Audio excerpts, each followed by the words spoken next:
PAF pickups. What makes a PAF pickup? A PAF pickup. Coming up. All right, Matthew. This is about PAF pickups. You're holding The Holy Grail in my hands. this is the throwback PAF pickup replica. And we get a lot of questions from customers, potential customers, viewers, about what are the important details. Well, what are the details that make a PAF pickup a PAF pickup or PAF pickup reproduction, rather than, and not just a PAF pickup shaped object. We get a lot of people phoning. So we're going to take the throwback, this is an SLE 101 throwback PAF pickup reproduction. You're going to take it apart. Right. And I will go through part by part, piece by piece, and explain details that make the assembly of a PAF pickup different from others, or, well, specific to a PAF pickup. And also, I'll throw in details that maybe will help with anybody that thinks they might have a vintage PAF pickup, and these details might aid you in authenticating it or having a clearer idea as to whether or not you've got a vintage original or a very good reproduction. And You'd save people a trip bringing their pickup to the Antiques Roadshow. that would be, yeah, that's right. It would be embarrassing if you brought like a Ibanez pickup thinking it was Super a PAF. 70s? Yeah. Save you that embarrassment. So we're going to go through that. Matthew's going to take it apart, and you are sort of the master of Ask Throwback Thursdays when it comes to the questions. So you will channel any potential questions that viewers may have to the best of your ability. Yeah. All right, Matthew. I'm going to put this guitar aside. I have the PAF pickup here. It's our PAF pickup reproduction. And two, for the purposes of this, we need to be clear as to what a PAF pickup and a PAF pickup reproduction is. PAF is an acronym for Patent Applied For. That is the sticker that is on the back of the most desirable collectible vintage era humbuckers that Gibson made from 1957 to 1961, where the sticker changed. There's a little crossover there too, where they changed from a patent applied for sticker to a patent number sticker, and the specifications remain the same. But, just so we're clear, this is a PAF patent.a.f. acronym for patent applied for pickup reproduction that we have here, made by Throwback. This is an SLE 101. Before we get started with you taking the pickup apart, I will have a camera set up here for close-ups. Close-ups, right. And we're going to do a close-up of the this wonderful PAF pickup repro here. So, make sure the cover's on there. Okay. There we go. If you saw that pickup in 1957 or 58, that would be what it would look like. Yes. would be any differences in between that and one from, say, the late 50s? The very first ones, this has a, maybe this is where we need to get into talking about the cover, but there is a cover difference with the very earliest ones compared to this one. Okay. Because the specifications started out with a stainless steel cover, or some material that, maybe some of these were also nickel silver, that were not plated on the very earliest PAF pickups, that it also lacked a sticker on the back. These occurred in 1957. Mm-hmm. So, but anyway, this is a nickel silver cover that's been bright nickel plated. So let's start with that. Okay, Matthew, so you've got the pickup. I've got the cover. I'll put the cover back here. Blow off any dust that's on it. Okay, so important details about this cover are the shape of it, with a good reproduction or a good, well, a vintage original, is there's a shape that's that's often referred to as a TV shape when it comes to the contour of the cover. Okay. Has a slightly rounded edge here, rather than this being a completely straight side. There's a little bit of a taper that when it comes to the corners, and people often refer to that as a TV shape. The other important detail with these covers is that they're extremely flat. Our reproductions are, and vintage originals are. And the reason that's an important detail, other than the cosmetics, is that it keeps the possibility of cover feedback to a minimum by reducing the air gap beneath the cover. Often humbucker covers will have a little bit of an arc to them, and any sort of airspace in there is an opportunity for it to oscillate and feedback. Right. So these, a vintage original will have that TV shaped, and the screw holes also will have a little bit of a dip to them. You can see it on this hole, and that's really a function of how it's stamped, but really mostly how it's ground and buffed. And we have actually a video with Todd the Buffer, our guy, grinding and buffing these. That's part of the look of this cover. And we have them done as they were in the 50s and 60s. But in order to get sort of the complete look, you also have to have that process down. So when it comes to the material of the cover, this is a question I often get from customers, is what are these made out of? They are stamped from nickel silver material, the originals and ours are, and then they are ground and buffed and bright nickel plated without a copper pre-plate. The effect of that, and the nickel silver material is thinner. The effect of that is it keeps the tonal transparency of the cover as good as possible. And the copper preplate is something that people often add in order to kind of skimp on the grinding and prep and cleaning of it. So we do the correct process, and a vintage one also doesn't have this copper preplate. And the copper is, the downside of the copper for a pickup is that it creates what's called eddy currents that will kind of dampen the treble response of the pickup. So the important details with this thing are, let's go close again, are the TV shaped contour of it, the nickel silver material that it's made out of, the no copper pre-plate, and the bright nickel plating, the correct buffing, and the holes that have a little bit of a inward dip. This varies a bit with how old the die was as far as the air of a PAF pickup and how aggressive the buffer is. Right. One other detail with a vintage one, and even with ours sometimes, although we really try to get the buffer to avoid it, is these outer holes can kind of be oval shaped because the buffer is chasing a problem, a flaw on the cover, and these holes, outer holes, are prone to getting too much grinding and buffing, which will distort the holes. And you'll see that on vintage covers. We usually pull those out of the mix because it's kind of a flaw. But this is a flaw that you will see in vintage covers. We've kind of got a little bit of a tolerance for it, but you can see much worse ones in a vintage one. But anyway, so before I have you start taking the actual pickup assembly apart, I'll talk about the tape on it. So let's get a shot here of the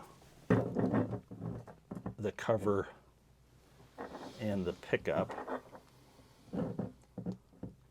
And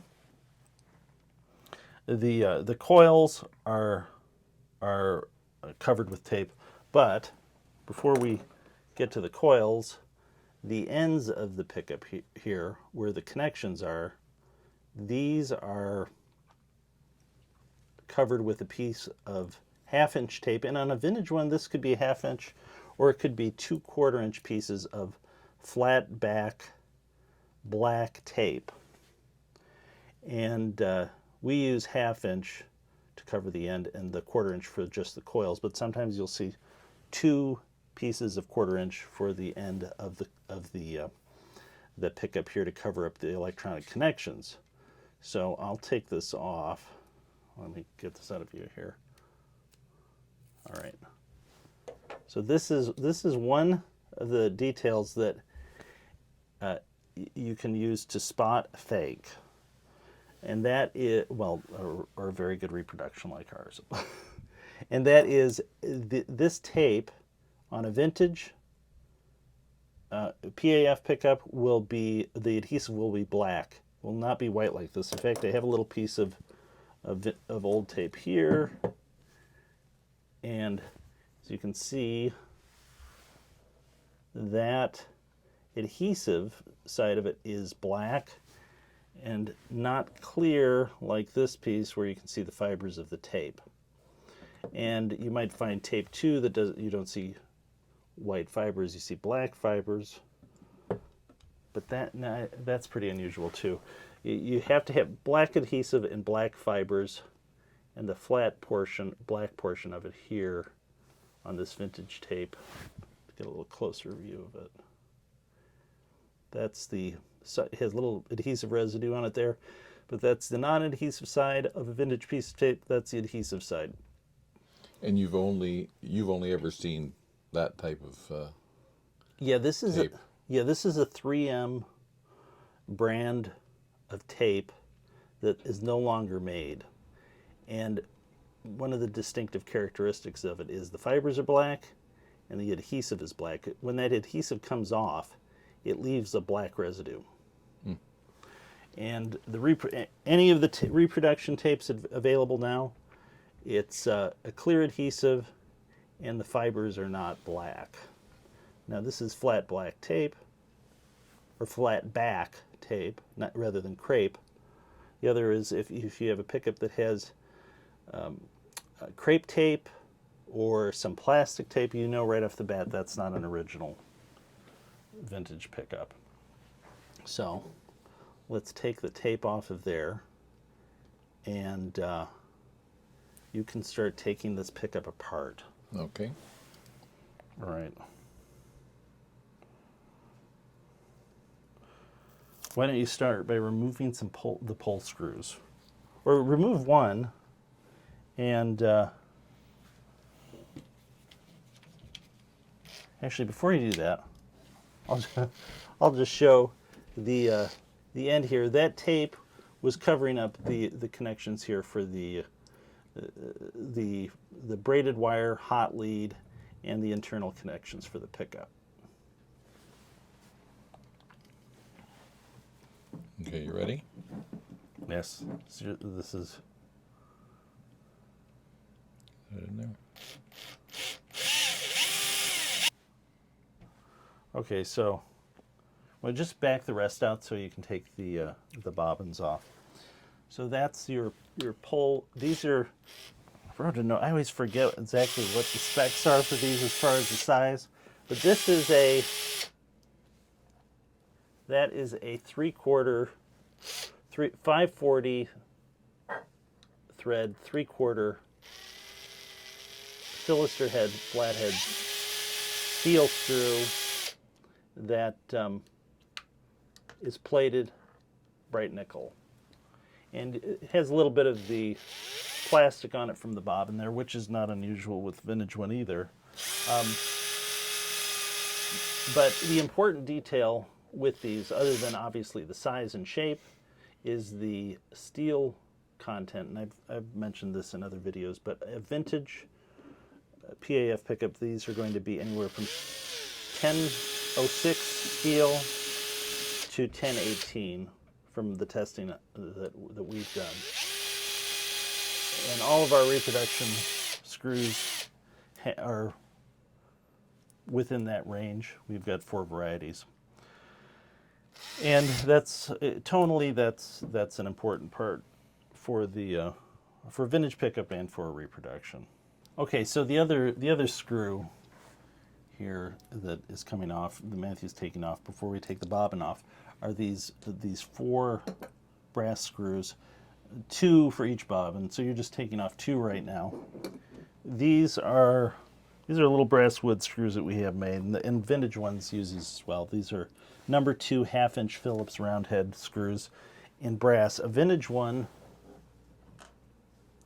the vintage PAF pickup will have these same screws, and they can be brass or they can be steel, nickel-plated steel, and we have those made as well. Now there's a little cosmetic difference. We went to the threads of a vintage and a reproduction. We paid for the tooling for this, and the head of it, super close.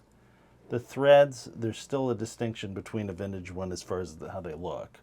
And maybe I'll pull up a picture from the throwback, well, the PAFhumbucker.com website that we made, just kind of as an info site for vintage PAF pickup details, and maybe you can see the difference there. So that is one distinction that cosmetically you don't see it when it's assembled, but if you took the screw out, if you were tuned into what the difference was in the details of the threads, you'd probably be able to spot it. So anyway, these screws too, and I've done a video about it, the steel, nickel-plated steel screws do seem to have a tonal impact on the pickup by acting that I think is just a little tiny extra pole piece. So, but both of these can appear in a vintage PAF pickup, and totally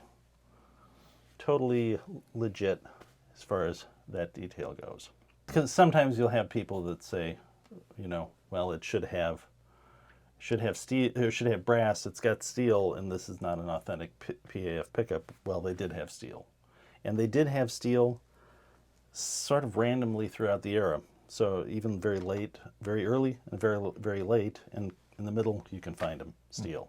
One detail too I'll show here is a vintage one, a vintage or a repro will typically, all of the vintage will have, although I've seen a couple of exceptions to this for repairs, they'll have both the start and finish leads black. I believe this is 7-stranded hookup wire, PVC coated, but so that's another detail. So a strictly PAF era pickup is going to have 2 black leads for both start and finish. Not a white and a black. Although I have repaired one that had one bobbin that had a white lead and a black lead. And they did come out at the bottom. So there are a few exceptions to this, but as a pretty hard and fast rule generally, if it's totally a PAF, if it's got the PAF sticker, it should have both black leads. Okay, so what we've got here is Matthew has successfully destroyed the connections on the pickup and pulled the screws out so that we can remove the bobbin. And again, the 2 brass screws on the back, and the pole screws are threaded through the base plate on a vintage and a very accurate reproduction. So you have to back those out also in order to remove the bobbin, or if you were going to remove the magnet, you would have to back the pole screws out to clear the base plate. So he's done that. But let's get the entire pickup under the camera here. Obviously, I guess we should first mention this is a zebra pickup. Sure, yeah. And zebra refers to the color of the bobbin combination. Cream and black. Cream and black. And overwhelmingly a vintage PAF pickup is going to have double black bobbins. And kind of randomly you'll see them zebra I think the error for this is 58 and 59, mainly 59, and sometimes 2 cream bobbins. And sort of the quirk of this is that the 2 cream bobbin pickups have become the most collectible because they're the most unusual to find, but and therefore fetch the highest price. But this represents both of those colors. But let's put that again back under the camera. And is typically the cream the screw bobbin? There is a thought that is the screw coil black is more common. I've seen both. So, and my feeling is that it's going to be both, because the way these bobbins were molded is it's a 4-chamber mold. Our plastic molder explained this to us because they have numbers on the bobbins that show this, but they wouldn't have molded just screw bobbins one color and slug bobbins a separate color. They're going to have to mold them all. So, the machine's going to spit out 4 bobbins. It's not going to give you a choice as to what color they are. So they're making 4 bobbins. They're going to use them all. So maybe there appears to be more regular variation of one or the other, but the reality is they're out there. I can't imagine they just tossed bobbins away. No. So anyway, we'll take that the screw coil bobbin off, and underneath the bobbin is the keeper bar, and the pull screws pass through the keeper bar. Let's get a close up of that. And the keeper bar is a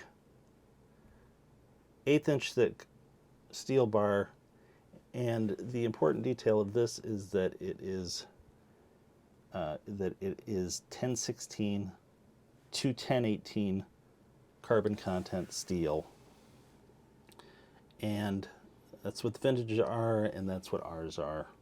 And that, again, the carbon content of the steel has an impact on the tone of the pickup. Okay, so the bobbin. Well, let's talk about the material and the cosmetics of it. So the material is CAB, cellulose acetate butyrate plastic, on a vintage one. Your better repros will have that as well. We had our mold made about 10 years ago because the only way to get them, there was no source for bobbins with the correct dimensions and material other than making your old mold, and there was nobody that had them with the specs we needed. So, the vintage specs. So, we have these molded to be cosmetically and dimensionally and material wise accurate to vintage. And so that spec, the way to, if you have one too that you wonder about, the material has a smell, and some people equate it to, what would you describe it as? So sour milk. Sour milk, maybe slightly vomity. Yeah. Maybe you can smell it when you open the box. Yeah. Or we store these in another room. So if you in the cupboard too, yeah, sometimes they'll have a deodorizer that they add to the plastic, but it doesn't really seem to really do the trick. And I'm not really clear that they added it to ours. I think they did, but it didn't seem to do any good. But yeah, it's got a smell. So if you smell a vintage one and you don't notice an off-putting odor, it might be fake. Also, the plastic is, maybe it's better to show with a black one. It's not highly gloss. It's got a gloss to it, but it's not a mirror finish. Often with you can see with this, often with plastic, this is a really easy clue if you have a pickup that you think might be vintage. If it's got like a mirror finish to it, It's not, because these are molded from a steel mold that's been hand polished, and it's not a mirror finish. Yeah, like a modern pickup, you'll see a mirror finish on. Yes, very often with off-the-shelf bobbins. Now, there's 10 years on after we made our mold, there are off-the-shelf bobbins that have close to the correct vintage look that are not mirror finish. But if you've got a pickup that you're wondering about, if it's got a mirror finish bobbin, it's not vintage. So, It's a giveaway. yeah. The other aspect to these, to a repro and a vintage pickup, is the circle and the square hole, and that refers to this hole here. And this is a hole that's kind of the remnant of the square hole that was made to pass the start wire into the coil, and through the process of molding, it shows up on both sides of the bobbin. Vintage, there are 4 versions of the vintage bobbin because it was a 4-chamber mold, and so this circle and the square hole varies depending upon which chamber of the mold it came from. But the slug bobbin has has universally an offset circle in the square hole that we've duplicated on ours. And this is a detail many people use to to spot a vintage PAF pickup, is that circle in the square hole. And through that hole too, you need to see a maroon, purple, plain enamel wire. If it's red, if it's orange, if it's some other color other than what used to be called black plain enamel, which is really sort of a dark burgundy color. It varies in color, but if it's not that darker purpley wire, it's not plain enamel. So that's another detail you have to look for. Let's take the tape off the screw coil. Okay. So, and that is the wire there exposed. Okay, so now we get to we've got the coil exposed. Right. So now this is a detail you really can't, unless you're repairing it, you're not going to check this.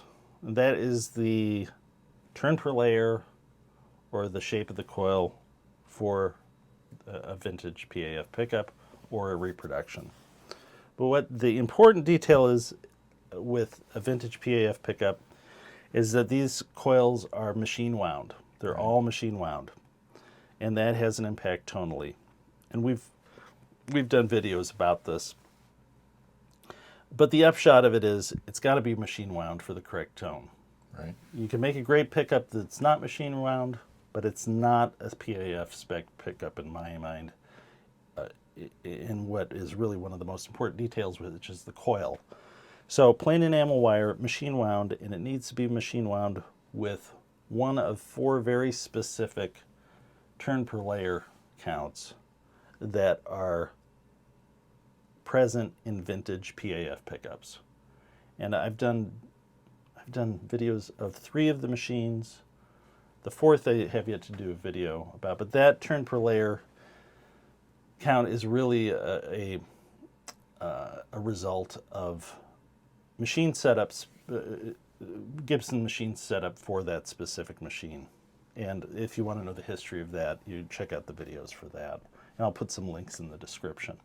But so we've got coils here that are wound with 42 gauge plain enamel wire, vintage, machine wound with the vintage wire pitch or turn per layer. And let's cut the coil open. Okay, Matthew, I did it. There's the magnet wire. There's the magnet wire. Look at that. The Put some of this in a locket and wear it around your neck. yeah. Looks like hair, doesn't it? Yeah, I think. Dull hair. Do you remember Battlestar Galactica? Yes, yes. Do you remember? Was it Tweaky or they had I this couldn't tell you the robot? characters. Oh, that They little had- thing running around. It Yeah. had fake hair. There's some character that had fake hair. It was mold. Maybe it was though, wasn't maybe it? it was some robotic woman. I think they used magnet wire for hair. Really? Yeah, We'll have to look that up well, now. look that up. Tweaky. Oh, no, I think that was a different robot. There was some female robot, I think. Battlestar Galactica had Lauren Green, right, from Ponderosa Bonanza. Yeah, I think it did, didn't it? Yeah. Yeah. He played. Anyway, back to Okay, so we've got the inside of the pickup here. And now the start wire, now you're not going to take your vintage pickup apart. And I've got a video about the start wire, but this one here wraps around. And strangely, this has an impact on the tone. Zoom out here a little bit. But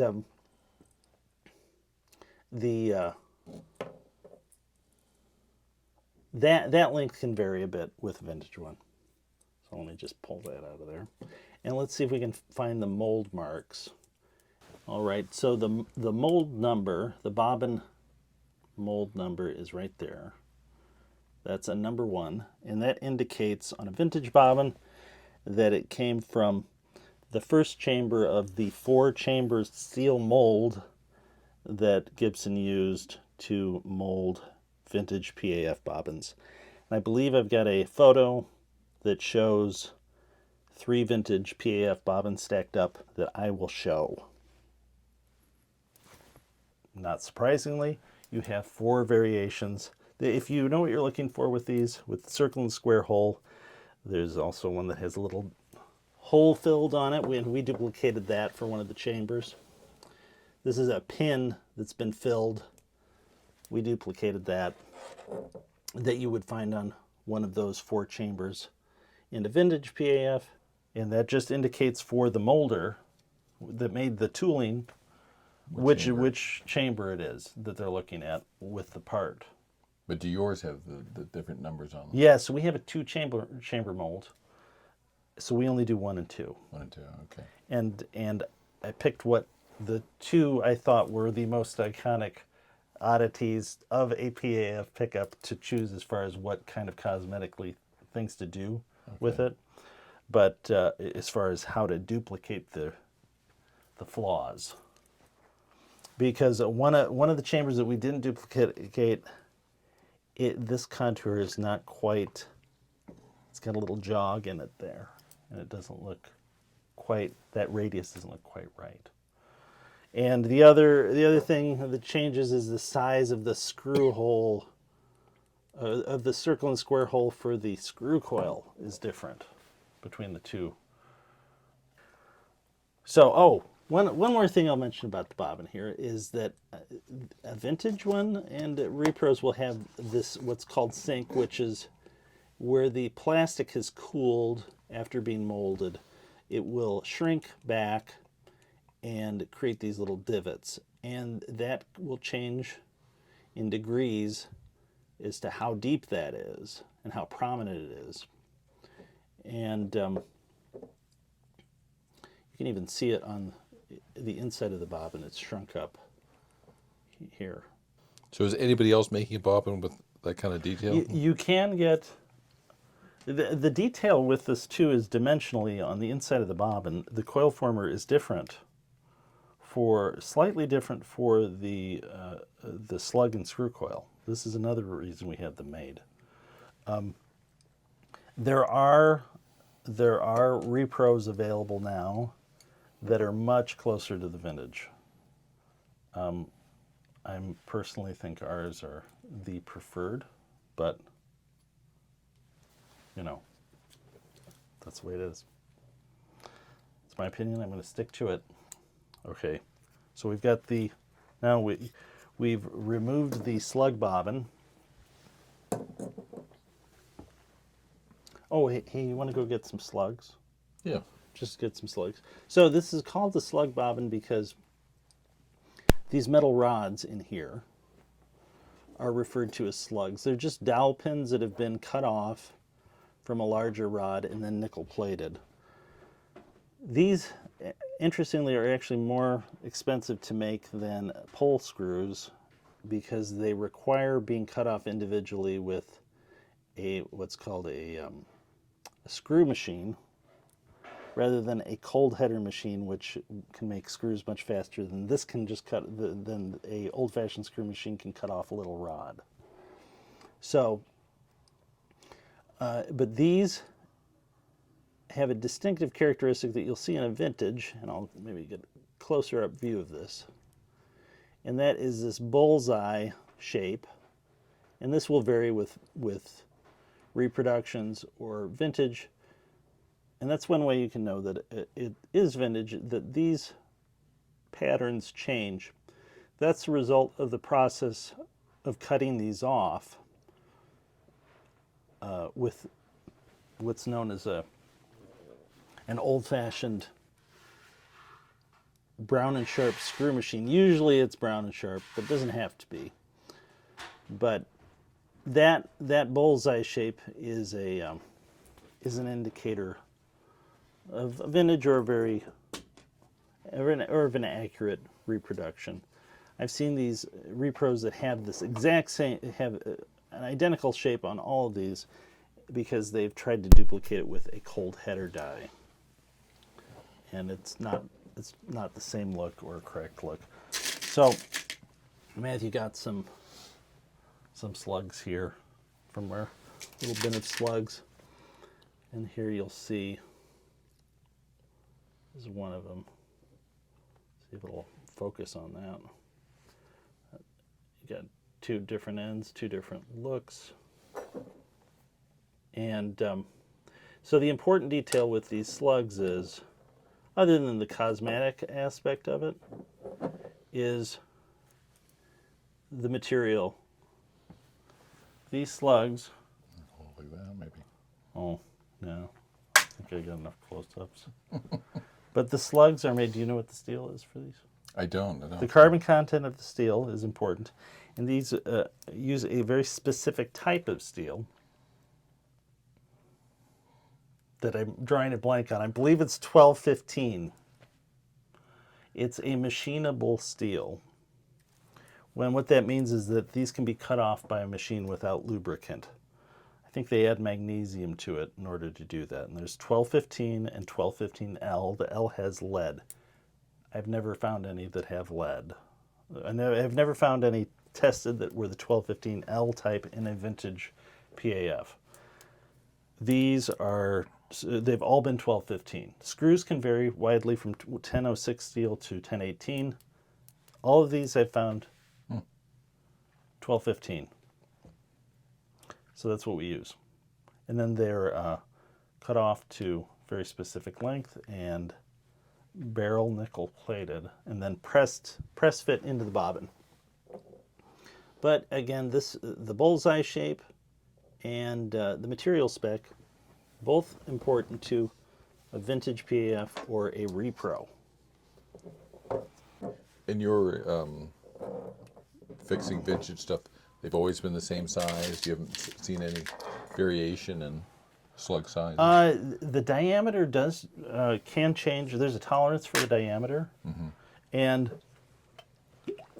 they can fall out of a vintage one and be very loose. We actually pay a little extra, well, a fair amount extra really, compared to, in order to get material that is tighter tolerance. So we can have them press fit and be assured that they're not going to be too big or too small. That is a potential problem with a vintage one, that the slugs are so loose that they don't really stay where they're supposed to. Oh, one of the other detail I should mention here, that with the bobbin, going back to the bobbin, is that the butyrate material, vintage pickups are made with two plasticizer grades. The softer of the two is prone to flaring on the ends of the bobbin. Ours do it a little bit, but we chose the harder plasticizer material in order to minimize that. Our reasoning with that is that the flaring is a potential problem for airspace under the cover, and also over time that it can the cover pressing against it will mark the plastic. So we have now exposed the inner workings of the pickup here, minus the bobbins. Right. Right? What are we left with now? We are left with the Base plate, base plate, the magnet, the wooden spacer. wooden spacer, and the... So we'll start with the wooden spacer. What do you think? Sure. Okay. Tell the history of that. Okay. A lot of detail. Actually, there is detail in that, isn't there? So in order to get this whole assembly to work, I guess maybe I'll just show this best I can. You need to reassemble You them. have, I got to reassemble it a bit. You've got your Alnico magnet. You've got a keeper bar here that keeps the, it helps transmit the charge to the screw coil here that fits right, marries to that. But the other thing it does is it provides a surface that's flush with the magnet, and also, so then you have this gap here for the slug bobbin. You have a wooden spacer for that that's also an 1/8 inch thick. So that keeps the mating surface here and the of the bobbins to the assembly all in the same plane. So a vintage one will have this. Vintage PAF pickups will have this maple spacer. Let's see if I can get the thing to focus. I gotta get further away. So it's made out of. We have ours made right here in Michigan. They're made of Michigan maple Michigan maple. Now, is that important to the tone of the pickup? Where the maple comes from? Yes, It must be. I think it does. It could. Actually, Western maple is a completely different animal from Eastern maple, so it actually probably is. But so the idea of using a maple spacer here is, obviously the functional aspect of it, but why do we use a maple one rather than a plastic? Well, it's because, we're trying to duplicate every aspect of the pickup, but the other thinking that I have is the pickup is not potted. So the mechanical assembly has got a resonance that will transmit through the pickup into the coil and affect the sound of the pickup. This would make a difference potentially. So you want it to be wood, you want it to be maple, and if you can get Michigan Eastern maple, hey, do that. Sure. So we do. One little extra detail. One more little extra detail. So now, keeper bar, spacer, magnet, as you can see. Magnet, Alnico magnet. Just talking about that now. 1/8 inch thick Alnico bar magnet. What Alnico, so this is a detail with a vintage one, vintage PAF, and a repro. I frequently get this question, what kind of Alnico would you find in a vintage PAF? It could be Alnico 2, it could be Alnico 5, it could be unoriented Alnico 5, it could be short Alnico 5, short Alnico 2, it could be long Alnico 4, and in rare instances, long Alnico 3. So the answer is, what is the classic PAF pickup magnet? And the answer is it's one of those. So, Pick. yeah, so you have to pick one. And we use this as a spec to build various models around. So, but in a PAF pickup, this will be oriented, if it's made correctly, with the south edge towards the To the poles. The pole screws. Yeah, the south edge towards pole screws, and the north edge towards slugs. Exceptions to this would be bridge pickups in a anything with a Veritone, ES345, ES355, or a 3 pickup custom where the bridge magnet would be flipped for that as well. For the middle position be out of phase with the middle pickup and the bridge pickup together. Right. So, but you will also find these every once in a while randomly flipped on a pickup, creating an out of phase middle position tone from the factory. So, now sort of as far as cosmetics on how to pick to see whether or not your magnet is vintage or not, I don't really have the vintage ones vary quite a bit. It's going to be sand cast, and it's usually going to have 2 edges ground. But these are details that can vary. And the purpose of this video is not to be a magnet authentication video.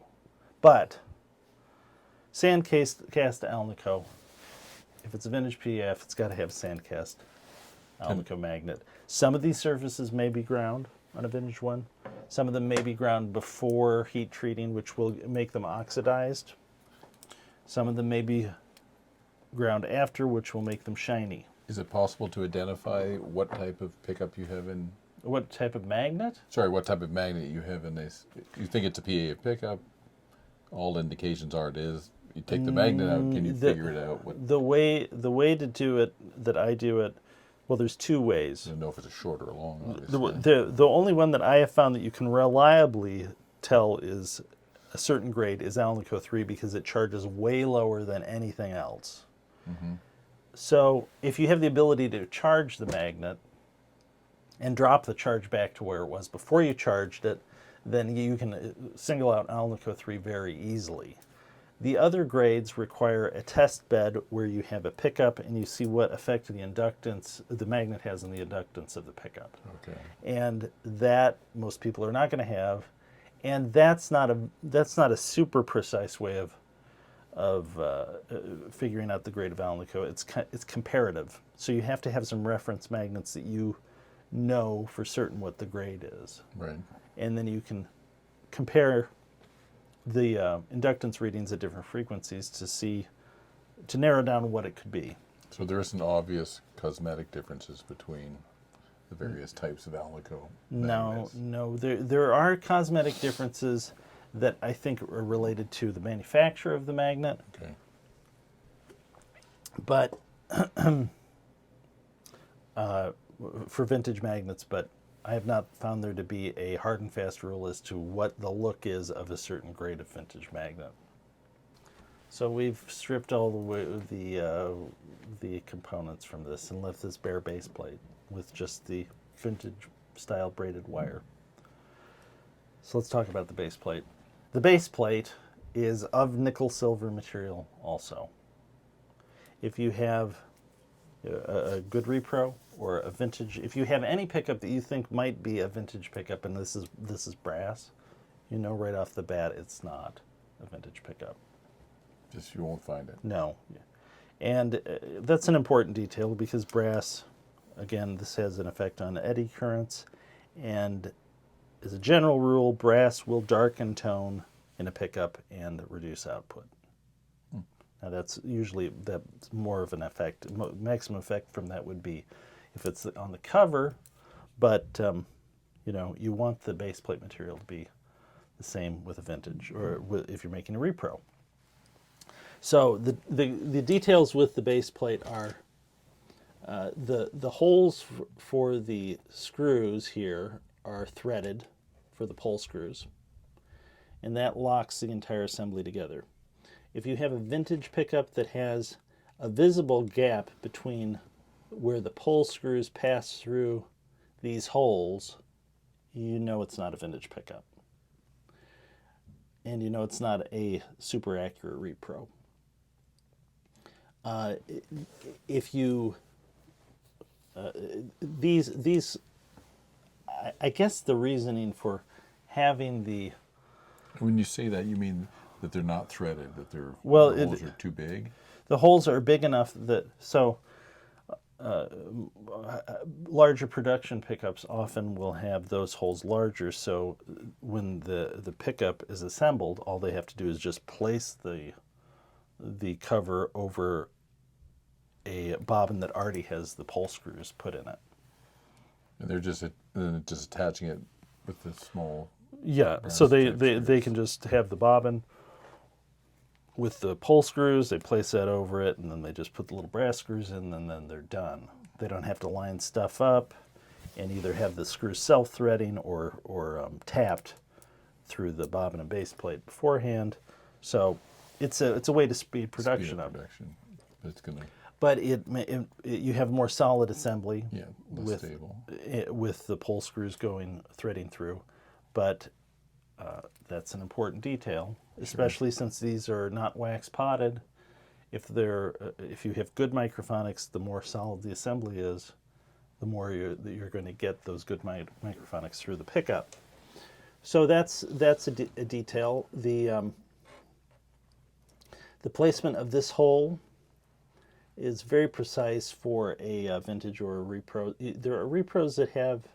One reason we had our base plate tooling done for these is that the base plate about 10 years ago had this hole right on center with this radius here. And it was the wrong look, plus the spacing for these was not quite right. So multiple reasons why we made our own. A vintage PAF pickup and better repros will also have what are called the L-shaped tool marks, which you'll see on the leg. This is often kind of stated as a way to spot whether or not a vintage PAF is really vintage. Is if it lacks these L-shaped tool marks, and these will vary, it's just a side effect of the stamping process. If these marks are not present at all on your pickup that you suspect might be vintage, it is not a vintage PAF. Some other details with this are, and these are details that, if you're familiar with how the pickup is assembled, you would be able to spot as something that varied from vintage. But the ground wire here for the screw coil on many repros and is at the bottom corner of the base plate. We do it that way because it allows us to have a little bit more wire lead in case sometime in the future it had to be repaired. Right. But on a vintage PAF pickup, that solder joint is going to be right there. Somewhere right here with a much shorter piece of wire. So I think a lot of guys do it down here because it just makes more sense. But if you have a vintage PAF pickup, your solder joint is going to be up there. And if you have a vintage PAF pickup and it's that ground attachment for the screw coil is down here, either means it's been repaired by someone who soldered it there, or it was never original to begin with. It's not vintage. So they really cut the screw coil start wire really short then, if they were going to. It's shorter. Usually it's doubled over a little bit, but it's shorter than if you put it here. And also, it's easier to get at here. You're juggling a lot to solder that point right there. Yeah. So from an assembly standpoint too, it makes more sense. Okay, so then what we have left here is the braided ground wire. The braided shield wire is the center conductor here is the hot connection that extends from the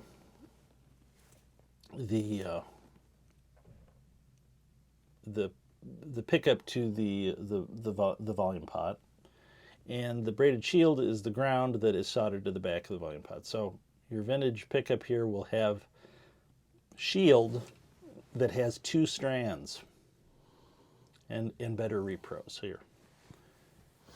you can see ours have 2 strands for the braids. All vintage pickups are going to have 2 strands. So if you're looking for an authentication detail, That's a good giveaway. that's a giveaway. Your a vintage PAF will have 2 strands on the braid. Or you could say maybe a completely original one, because I guess it could have had some work done on it. Yeah, that's that. Yes, it could have had. And this obviously this wire is still available. Oh, this is another detail. The cloth pushback wire here is. What this?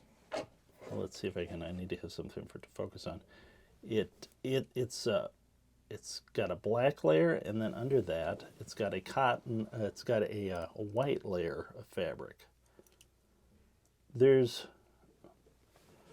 You'll see that on vintage pickups, but there are repros that don't have both layers on there. Actually, I think the inner wire, maybe rayon or something. But I don't think it's. I think it's a synthetic interior white piece of fabric. But with a vintage pickup, you'll see that. If the repro person's getting the correct wire, you'll see that. But there's repro wire too that doesn't have that. So if you have what you think is a vintage pickup and it's lacking that, it's a good chance that it's had that cable but reproduced or it's not vintage. Okay, Matthew, that will require heavy editing. Yeah. This is before we. Let's get them all. Let's get them all. The whole mess arranged here. Can you think of anything I have left out? Do you need to talk about the winders that were used to make the I did mention the winders that, as far as the coil goes, you've got the important detail with that is machine wound, plain enamel 42 gauge wire, and has to be, for accuracy, there's 4 distinct wire pitches that are a function of the machine and machine setup. Again, with us, we have 2 machines from the factory, and the other 2 machine models we know were used for PAF pickups. So these are the details that really matter when it comes to the coil. I guess one detail I didn't mention for the coil is the number of end. And this isn't something you're going to see, well, I guess if you were taking the pickup apart, which I don't advise, but if you had a vintage pickup, it would be highly unusual for a vintage PAF to have the exact same resistance, which is a function of the wind count and the wire specifications, and also wire pitch as far as winding. It would be very unusual to have those resistances identical for a vintage pickup. And that's a function of, the details I mentioned, of one of which is the winding and the winding machine. Because initially, wasn't there talk that when they were designing it that they would be the same? The idea that each coil would be the exact same, and that was part of it. I think that this is Gibson's 57 Classics are that, for it to be strictly humbucking, they would have, for a pickup to be optimally humbucking, they would have exact same number of turns on both coils. The reality is they did not do that. The reason for that is I think really is a very important part of it is that they use multiple machines. And 2 of them, which we own, do not have auto stop counters. Right. So if those machines wind 4 coils, which they do, you will have 4 coils that have an exact turn count. But those 4 coils are likely going to be mixed in with other coils, run on different machines. Run at different machines. They're not those 2 machines are not auto stop. So there's going to be variation from that. Is how closely people are attending to the machine. And then you have other machines that do have auto stops. And then you have a variation in wire tolerance. And the spec, too, as relayed by Seth Lever himself, was to wind it until it's full. This is apparently was the spec. That spec makes sense when you have the machines, because a coil, and I display this in a video, a coil on the KZ115 and a coil on the Lisono 102 with the exact same number of turns, same wire, the KZ115 is significantly fuller coil. Yeah, it is. So that spec makes sense. So if you stack all of that up, that's why there's this variation. And I've got a video. I did a video about resistance that explains that. Pretty sure that I go into that. So if you're interested about that, watch that. What would happen if you had a coil that had this fewer turns on, like quite a bit fewer turns on it, where it wasn't full? I mean, it kind of makes sense that, well, that's the size of the coil. Let's wind it till it's full. Well, they do have. Well, see, it's open to interpretation by the person operating it as to what's full. You know, and I think that's why you have some in later era tend to have the hotter pickups. You just maybe had some operators that their idea of what was full, or their supervisor's idea of what was fuller than previous years. You know, I think it's not any more complicated than that, really. And to the machine that wound them comes into play as to how capable it is of making a full, how many turns it takes to fill up that bobbin. Right. How tight it can do it. Yeah. So, was that exciting? Yes. Oh. I'll change my... Good. No, Yeah, look at that picture over there. Look at all that stuff. Yeah. Look That's at all like- of that. Yeah, push the slug in. Yeah. you know. Made a mess there. I mean, all that stuff goes Well- in a little box. Yeah. It took a while. I'll edit it heavily. If I forgot anything, the detail you want to know about that maybe I didn't mention, I'm sure there's something. Is the base plate Mention it in and the description below. the cover, is that, you said it was both nickel silver? Yeah. Is it almost the same material? Not really. I know it's different, actually. It's different. This is kind of a little bit of a secret. That's a trade secret. Is it? Well, I mean, if anybody, I don't really want to facilitate someone else making the parts, because it's a pain to figure out all this stuff. Honestly, it took quite a while. But that's- yeah, people can the base plate do is it. a little different. No, the cover. we're not giving the recipe, but Yeah, they're different materials. if someone I mean, they're both nickel silver, but they're different. They have different properties. right. All right. If you have any questions that I have not covered in this, put them in the questions and comments below. If you enjoyed the video, click like, click the bell, and click subscribe. Thanks for watching. And once again, thanks for letting Throwback be part of your search for great guitar tone.